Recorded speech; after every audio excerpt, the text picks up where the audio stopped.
आइए,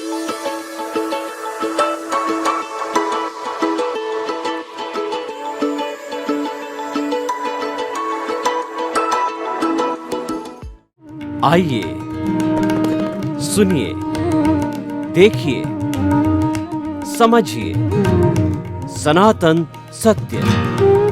जैसी दृष्टि वैसी सृष्टि, दृष्टि विज्ञान। कुदरत, कुदरती रचना एवं कुदरत के कानून से शाश्वत सुख की प्राप्ति। जोधपुर के परम पूज्य महात्मा उपासक प्रोफेसर डॉक्टर सोहन राज तातेड़ के निर्देशन में सनातन सत्य। जैसी दृष्टि वैसी सृष्टि, दृष्टि विज्ञान।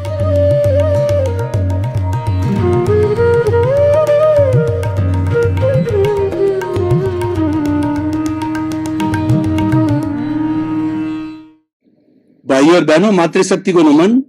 स्टूडियो में आपका हार्दिक स्वागत, अभिनंदन, सत्कार। आत्मविज्ञान, साइंस ऑफ द सोल कार्यक्रम के अंतर्गत हम आपको सही दृष्टि, सही सोच, राइट विजन, राइट थिंकिंग के तहत जो आपकी नकारात्मक सोच है, जो आपकी नेगेटिव थॉट्स है, जो आपका गलत चिंतन है, उसमें हम करेक्शन देते हैं।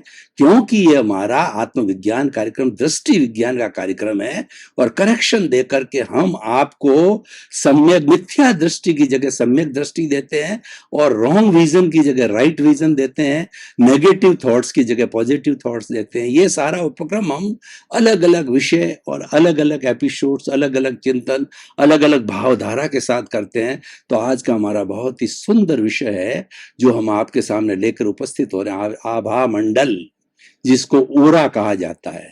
भाई और बहनों, आपने कभी देखा होगा किसी भगवान के सिर के पीछे एक गोलाकार होता है, महापुरुष के पीछे एक गोलाकार होता है, जो गोला सा बना हुआ है, उस गोला को ओरा कहते हैं, आभा मंडल कहते हैं। और आभा मंडल जड़ और चेतन दोनों का होता है। हर वस्तु का अपना आभा मंडल होता है, लेकिन जड़ कौन होता है? जिसमें वर्ण होता है, गंध होता है, रस होता है, स्पर्श होता है और गलन मिलन धर्मा होता है। वो सजीव नहीं होता, वो निर्जीव होता है, उसमें फीलिंग्स नहीं होती, वो चिंतन नहीं करता, उसमें भावधारा नहीं होती है और उसमें विचार नहीं होते हैं। इस कारण उनका जो ओरा है, आभा मंडल है, फिक्स है। उनका भी फोटो लिया जाए आभा मंडल का तो फिक्स आएगा, नो चेंज एट ऑल। लेकिन जो जीवित प्राणी होता है वह चिंतन करता रहता है। उसके चिंतन करने से उसके भाव हर क्षण बदलते रहते हैं। जब भाव बदलते हैं तो उस ओरा के अंदर जो है वह चेंजे जाता है। अब देखिए, ये आभा मंडल ओरा क्या है कि हमारे भीतर भाव है, हमारा जो अवचेतन मन है, हमारा सबकॉन्शियस माइंड या हमारा जो ल्यूमिनस बॉडी है, वहां पर हमारे भाव बनते हैं। ये भाव जो है शुभ और अशुभ दो तरह के होते हैं। तेजो पद्म और शुक्ल एशिया जब कलर्ड बनती है तो भाव शुभ होते हैं, शुद्ध होते हैं। और उसके साथ में कृष्ण नील का पोत है, ये ब्लंट कलर की होती है, गहरे जो है कलर की होती है, तो उनके भाव है वो अशुभ भाव होते हैं, अशुद्ध भाव होते हैं। इस कारण जो शुभ भाव का होता है, तो अब ये क्या होता है कि ये भाव है हमारे चित्त से स्पर्श करके और वो विचार बन जाते हैं। ये विचार है, इस जो है स्थूल शरीर का कार्य है और ये मन के द्वारा होता है।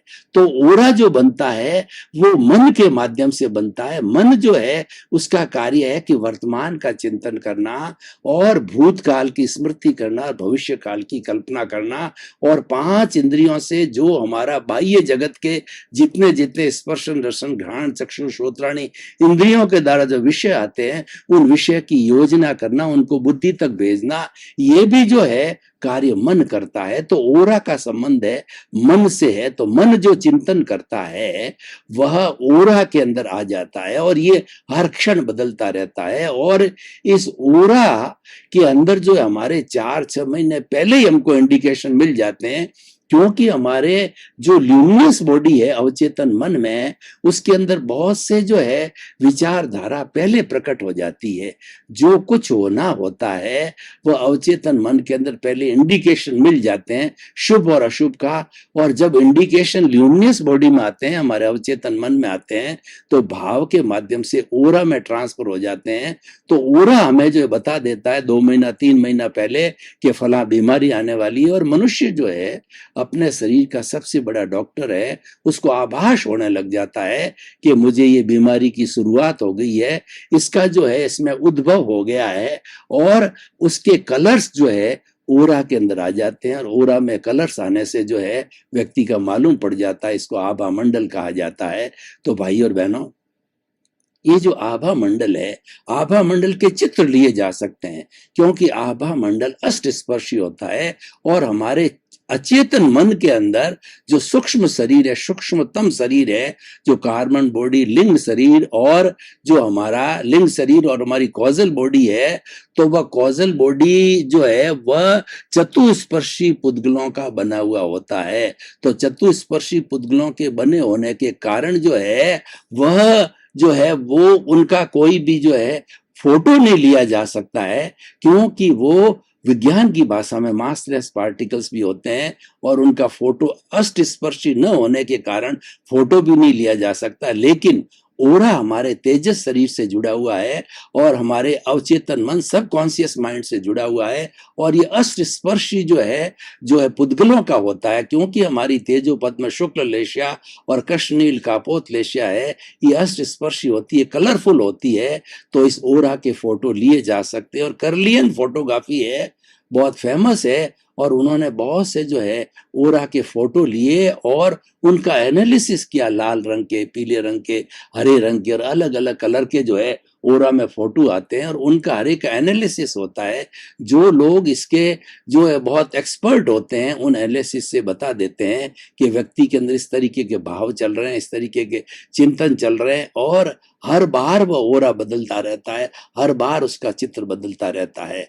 तो भाई और बहनों, अगर मोटे तौर से बात करूं तो ये ओरा जो है एक तरीके से स्थूल रूप के अंदर मनोप्रयोग ज्ञान का कार्य करता है। मनोप्रयोग ज्ञानी क्या होता है कि वो किसी व्यक्ति के भीतर के जो चिंतन है, मन का जो भीतर के जो भाव है, उस चिंतन को, क्योंकि वो पौद्गलिक होता है, हमारे जो हमारे विचार होते हैं वो पौद्गलिक होते हैं, और पौद्गलिक होने के कारण जो है वो हमारे उनका जो है फोटो लिया जा सकता है। और वो पौद्गलिक जो है मनोप्रयोग ज्ञानी अपने उस पुद्गलों के आधार पे और बिना किसी इंद्रियों के माध्यम से वह प्रत्यक्ष ज्ञान के हिसाब से, आत्मा के ज्ञान के हिसाब से उस व्यक्ति के विचारों को पढ़ सकता है कि भीतर क्या चल रहा है।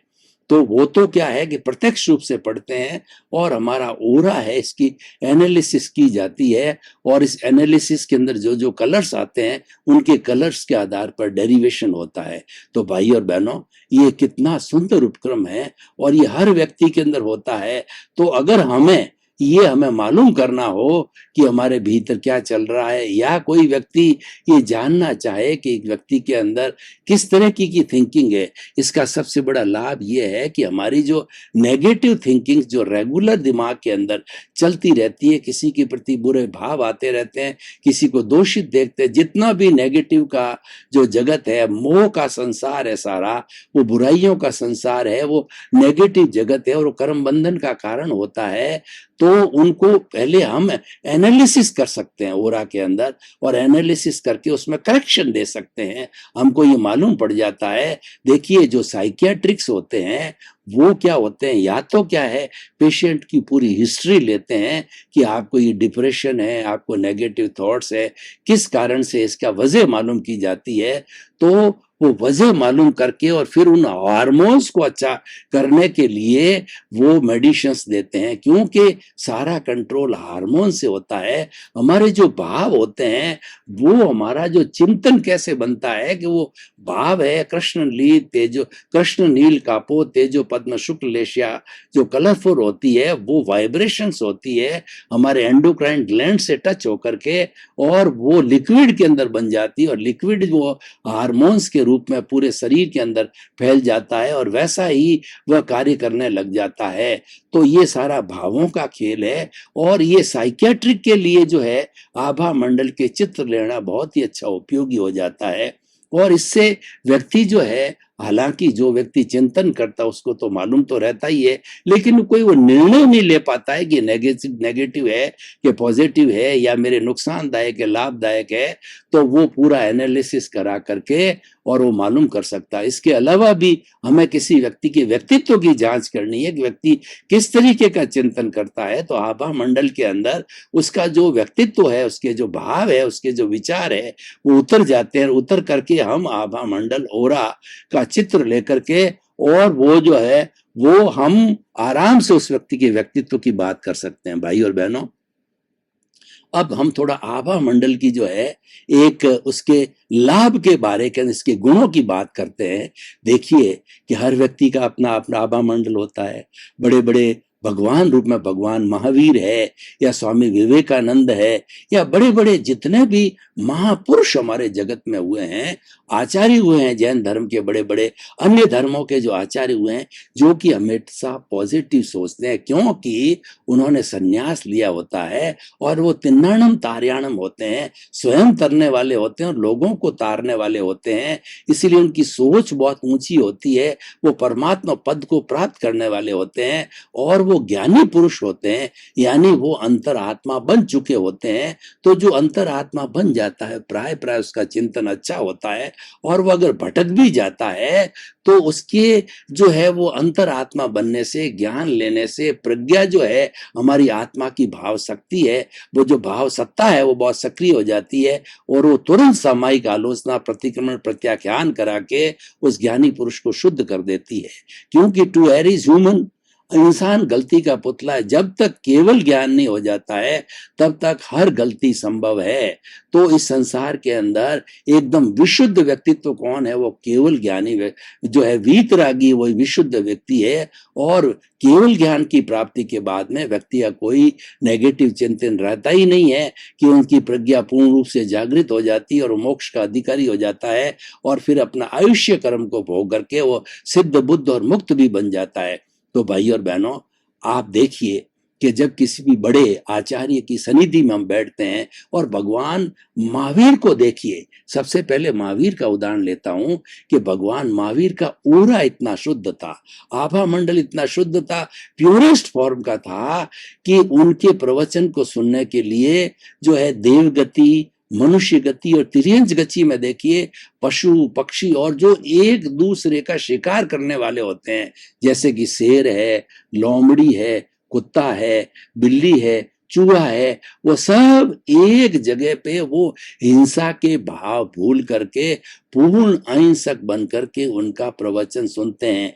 जो तिर्यंच गति के होते हैं वो भी श्रावक हो सकते हैं, वो अपनी भाषा के अंदर जो है वो उसका विचार सुनते हैं। और भगवान महावीर अर्धमागधी के अंदर बोला करते थे, जो उस क्षेत्र की, मगध क्षेत्र की जो है बोलचाल की भाषा थी। तो जब कभी भगवान का एक अतिशय हुआ करता था कि जिस भाषा में प्रवचन करते थे और सामने वाला जिस भाषा को जानने वाला था, अंग्रेजी का, संस्कृत का या पशु पक्षी है, तो वो जो है अपनी जैसी जैसी भाषा होती है उनका प्रवचन अर्धमागधी का ट्रांसलेट होकर के उसको उस भाषा के अंदर सुनाई देता है। और आजकल तो ये बहुत हो गया, विदेशों में क्या होता है कि ट्रांसलेटर्स लगे हुए थे। हमारे जो लोकसभा है उसमें भी ट्रांसलेटर्स लगे हुए हैं।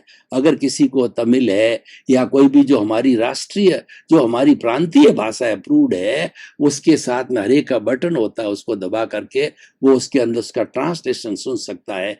तो ये ट्रांसलेशन की प्रक्रिया, कन्वर्शन की प्रक्रिया है, ये तो वाइब्रेशन के जगत से होती है। लेकिन मैं ये कहना चाहता हूँ जिसका ओरा आभा मंडल शुद्ध होता है, उस व्यक्ति के पास बैठने से हम शत्रुता भूल जाते हैं, हमारे में करुणा की भावना जागृत होती है, हमारे में वैराग्य जागृत होता है, क्योंकि वो सच्चा ज्ञानी होता है। और ऐसे पुरुष से अगर हमें ज्ञान मिल जाता है, ज्ञान का संप्रेषण होता है, आशीर्वाद हो जाती है, कृपा हो जाती है, तो हमारा जीवन बहुत ही सुंदर और अच्छा बन सकता है। और मनुष्य जीवन का जो लक्ष्य है कि हमें मुक्ति को जाना, उसकी हम नींव लगा सकते हैं, यानी सम्यक दर्शन को प्राप्त कर सकते हैं।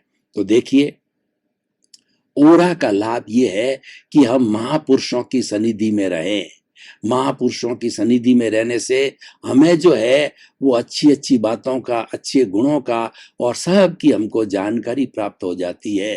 तो भाई और बहनों, हम ये कहना चाहते हैं कि जो ओरा है वह हमारे जो चिंतन का जो है प्रतिबिंब है, हमारे चिंतन का प्रतीक है, और वह जो है हम कलर्स के माध्यम से जो है प्राप्त कर सकते हैं।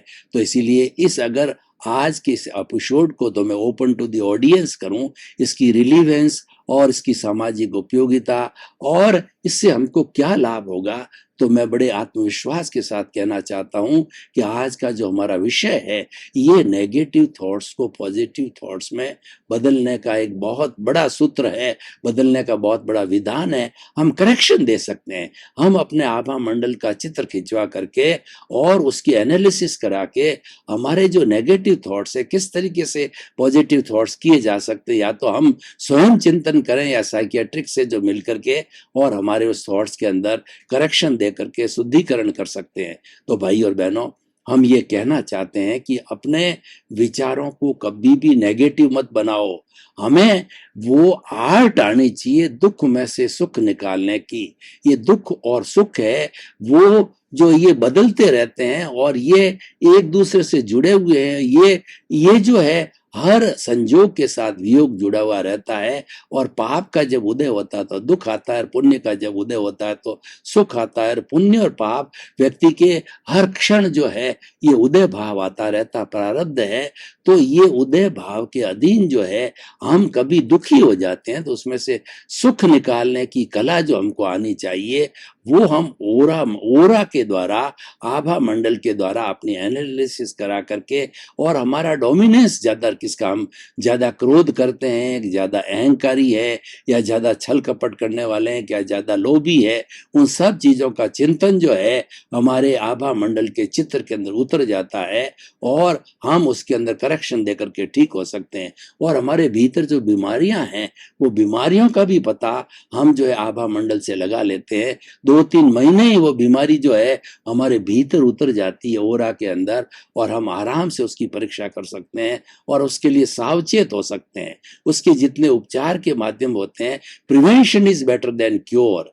हम कोई भी चीज का जो है वो इलाज करावें, उसके पहले, उपचार के पहले उसका परहेज रखना चालू कर दे तो निश्चित रूप से वो बीमारी आई ही नहीं है। क्योंकि बीमारी तब आती है कि हम नेग्लिजेंट हो जाते हैं और उसके कारण को बढ़ाते जाते हैं तो वो बीमारी घर कर जाती है। तो भाई और बहनों, आज का जो ओरा आभा मंडल का चित्र, आज जो ये जो हमारा आज का विषय है बहुत ही सुंदर है, और इसके आजकल तो बहुत डेवलपमेंट हो गए हैं।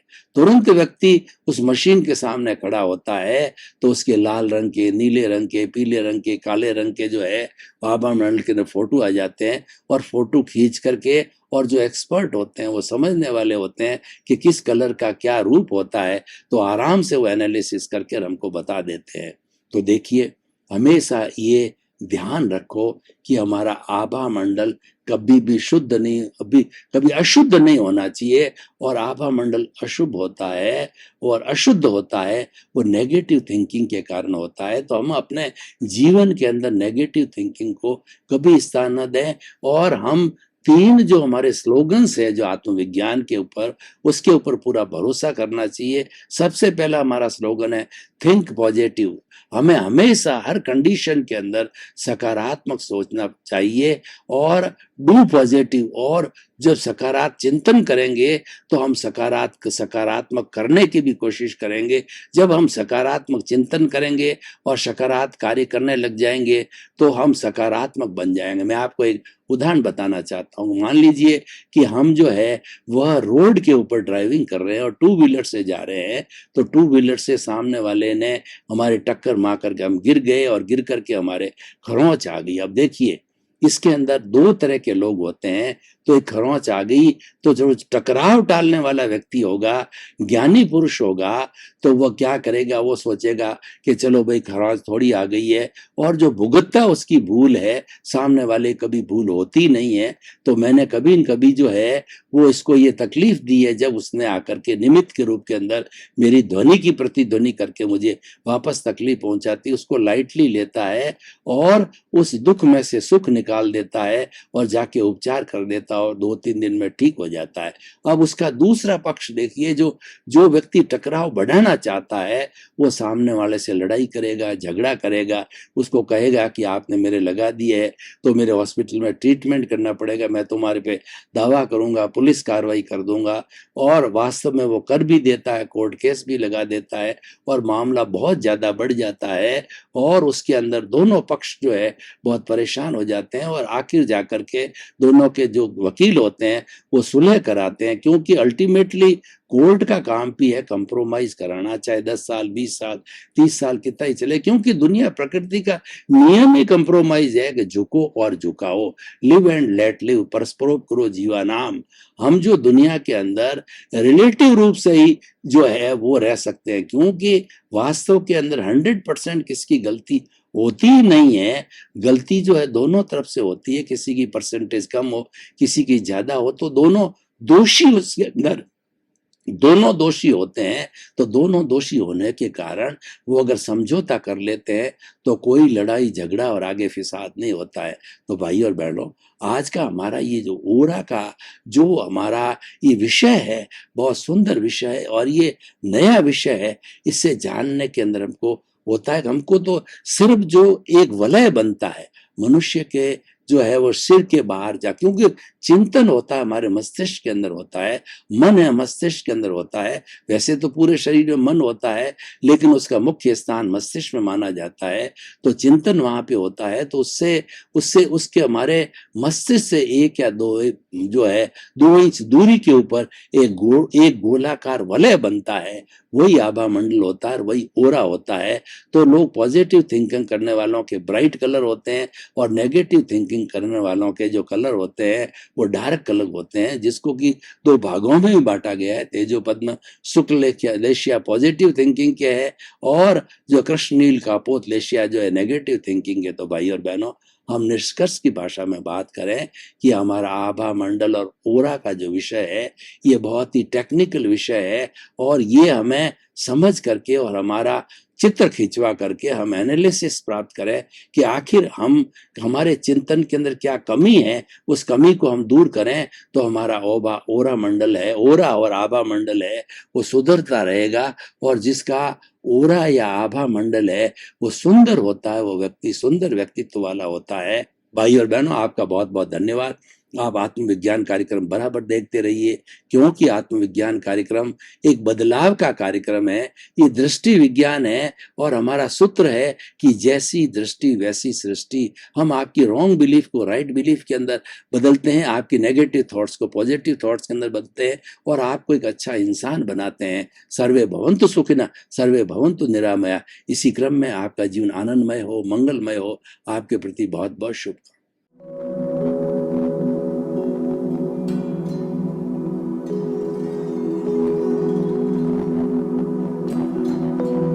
एक ऐसा अंतर्राष्ट्रीय ख्याति प्राप्त मानव जो गुरु प्रेरणा से पिछले 20 वर्षों से वानप्रस्थ जीवन जीते हुए 24 घंटे मानवता की सेवा में संलग्न है। एक ऐसा मानव जो अभी राष्ट्रीय, अंतर्राष्ट्रीय टीवी चैनलों पर 7,500 एपिसोड के माध्यम से सनातन सत्य, आत्मविज्ञान एवं पुनरुत्थान व्यवहार एवं निश्चय जगत के जीवनोपयोगी विषयों पर हृदय स्पर्शी प्रवचन कर चुका है। उस मानव का नाम है महात्मा उपासक प्रोफेसर डॉक्टर सोहन राज तातेड़। प्रोफेसर तातेड़ द्वारा योग, दर्शन, शिक्षा विषयों पर रचित पीएचडी स्तर के 250 शोध ग्रंथ भारत के 100 प्रतिष्ठित विश्वविद्यालयों में शोधार्थी पढ़ रहे हैं, तथा वे सभी शोध ग्रंथ वहां की सेंट्रल लाइब्रेरियों में उपलब्ध हैं। महात्मा सोहन राज ने अभी तक हजारों स्कूलों, कॉलेजों, विश्वविद्यालयों एवं संस्थाओं में सेमिनार, वर्कशॉप, कैंप लगाकर लाखों विद्यार्थियों को योग, दर्शन, शिक्षा का प्रशिक्षण देकर उन्हें सुसंस्कारित किया। डॉक्टर तातेड़ ने भारतीय संस्कृति उत्थान के 4000 से अधिक समसामयिक विषयों पर आर्टिकल लिखकर ऑनलाइन जर्नल, पत्रिकाओं, वेबसाइट्स पर प्रकाशित किया, जिसका उपयोग लाखों पाठक कर रहे हैं। उपासक तातेड़ के 5000 से अधिक आज का सुविचार, आज का शुभ संदेश, आज का मंगल भावना योग आदि चिंतन websites, Twitter, blogger, Facebook, YouTube माध्यमों से लाखों लोग अपना जीवन निर्माण कर रहे हैं। मानवता के मसीहा ऐसे महामानव महात्मा सोहन राज तातेड़ के प्रोफाइल को अभी तक विश्व के 20 लाख दर्शक यूट्यूब पर, 12 लाख गूगल पर एवं लाखों दर्शक फेसबुक, ब्लॉगर, ट्विटर और इंस्टाग्राम पर देख चुके हैं।